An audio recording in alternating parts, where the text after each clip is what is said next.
Okay, back to some more Dead by Daylight. And I've got the Onryo here. I've been having just an amazing amount of fun with Onryo in Chaos Shuffle mode.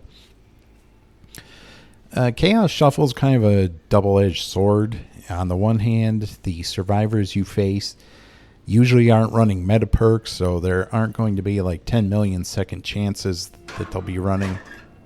The problem is, though, is that you are guaranteed pretty much not to have any generator slowdown, and this game is balanced around killer having some kind of slowdown, so the generators themselves go very quickly on efficient teams. Inefficient teams, it really doesn't matter. You can play any killer, and it wouldn't matter.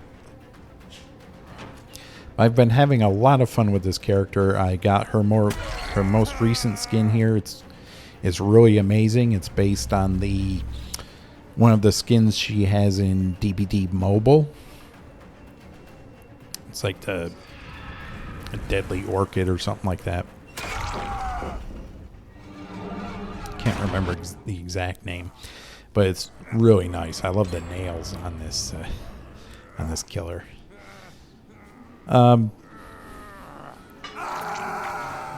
say it often, and it's weird because I do play a lot of different killers. There's some killers I don't touch. Most of the ranged ones I don't touch because my aim is pretty terrible. But I mean, I think Onryo is even becoming more of a favorite for me than even Dracula is. I love her ability to teleport around the map. Getting a survivor condemned is just the icing on the cake. But her mobility for me is really what makes her a very interesting killer to play. And the fact that you can do... since she's so small, she has such a low profile, you can engage in interesting mind games at certain loops with her. I've just been having some really great success with her lately, and I think she's even more fun than Dracula has been for me, so she might be my new main. I thought she was really weak after they changed her, but I think she's actually been made stronger. She's just very enjoyable to play, which is odd because in loops, she's just an M1 killer. The only thing she has going for her in Chase is if you're demanifested, you can't be stunned with pallets. That's always a good thing with her.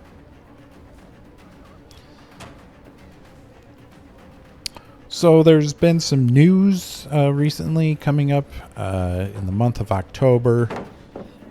The Halloween event is returning.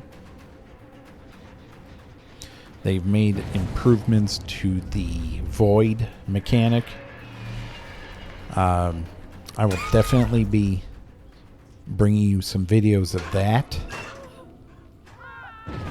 I did not mean to open that locker, but it let me know where they are at least. Apparently 2v8 mode is returning, and as much as I love 2v8 mode, I think it's returning too soon. Chaos Shuffle and Lights Out are two modes that are relatively easy to... hell, they could even make those modes permanent, and they wouldn't affect the main game all that much because they're just... they're very simple modes, whereas 2v8 is a little more complex. They would have to develop different classes for survivors. And apparently they're developing classes for killers now. And 3 new killers are being added. The Spirit, which does nothing for me because I don't play Spirit. I don't like playing Spirit. Any killer that has a mechanic where I can't actually see the survivors, I'm going to be at a disadvantage. I have tinnitus in one ear and a reduced hearing because of that, and having to rely on audio cues to find survivors is not a good thing for me. So I don't really play Spirit at all. I find her phase ability to be extremely difficult to deal with. So I'm not happy that they added her. They're also adding the Blight, who I'm also not good with. I just don't play enough Blight to be really any good with him. And they're adding Deathslinger, which also is another killer I'm not very good with. So unfortunately, they've added 3 killers that I just don't play pretty much at all. And it's unfortunate because I was looking forward to 2v8.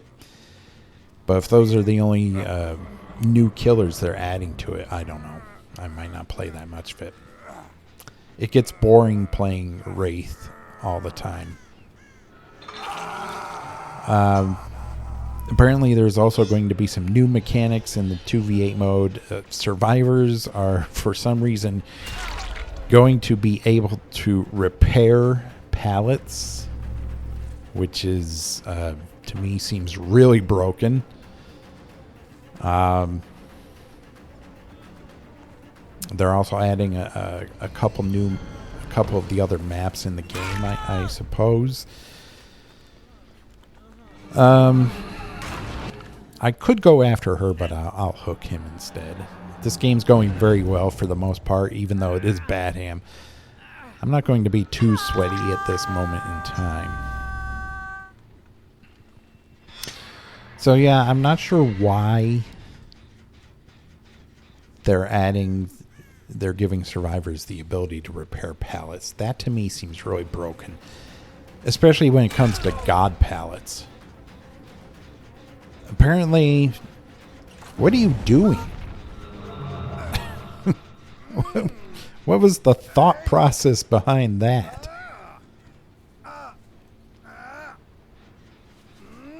Apparently, according to the devs, the killer statistics in the old 2v8 mode, kill rates were just too high, I'm guessing, because they've given survivors like just the ability to repair pallets is insane. I honestly don't know how that's going to work. But leave it to behavior to ruin a fun game mode. And oh yes, they also want survivors to be able to go for flashlight saves in 2v8 mode, so they encourage more bullying. I mean, when you have 8 survivors, especially if they're on a Swift and they're running around with flashlights, it's going to be a miserable experience for the killer players. Apparently, instead of stomping on them on the ground, you actually have to pick them up in order to cage them, and that will give survivors a chance to get flashlight saves, which is also just ridiculous with how easy they've made flashlight saves in this game. And there will be 8 survivors running around that you have to worry about whenever you pick up a downed survivor. It's pretty ridiculous. I think the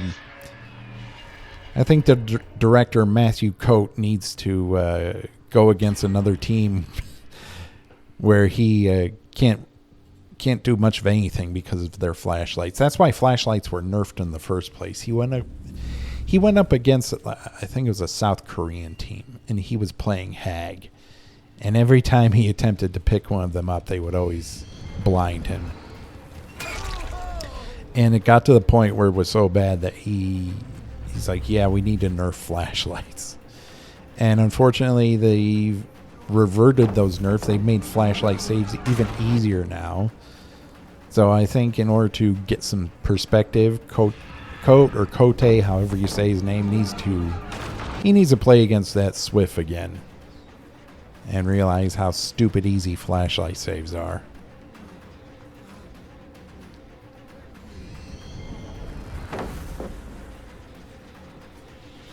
So that's most of, I think most of the news. There's also a new Rift coming. There's the cosmetics from the costume contest winners. Pretty much a lot of things going on this month and next month. Of course, we have the mid-chapter update coming.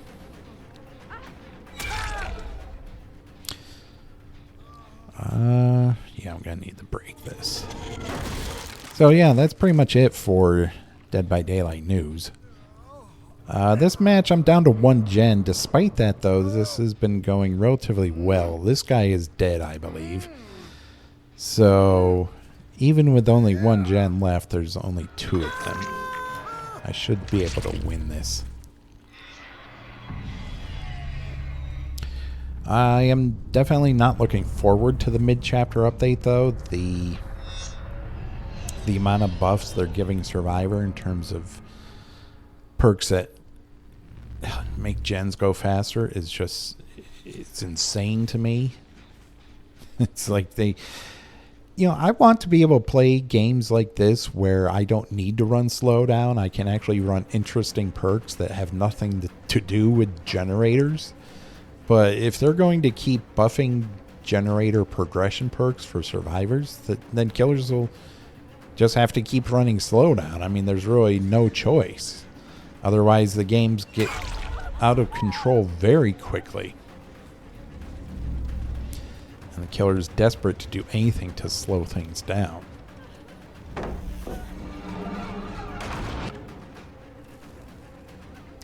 Just doesn't make any sense why they would continuously be buffing generator perks for survivors, and yet the generator aggression perks for killers are constantly being nerfed.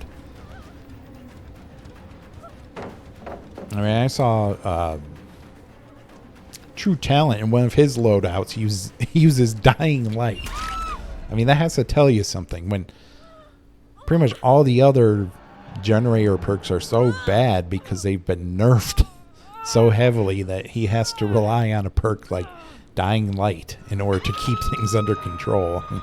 Dying Light it's okay, but it's like one of the worst slowdowns for the game, and the only reason he'll run it is because he'll run like Pentimento with it, which, yeah, I mean, I can understand why you would need that kind of slowdown, but that's the state of Dead by Daylight currently, where the other generator regression perks have been nerfed in such a way that it makes Dying Light look good.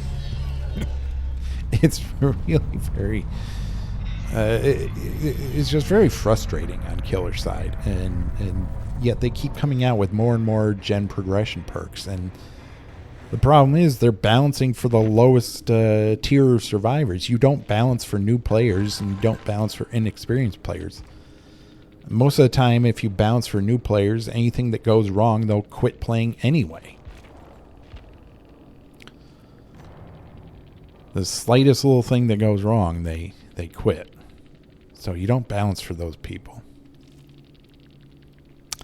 That was fairly enjoyable, despite the map and despite no slowdown.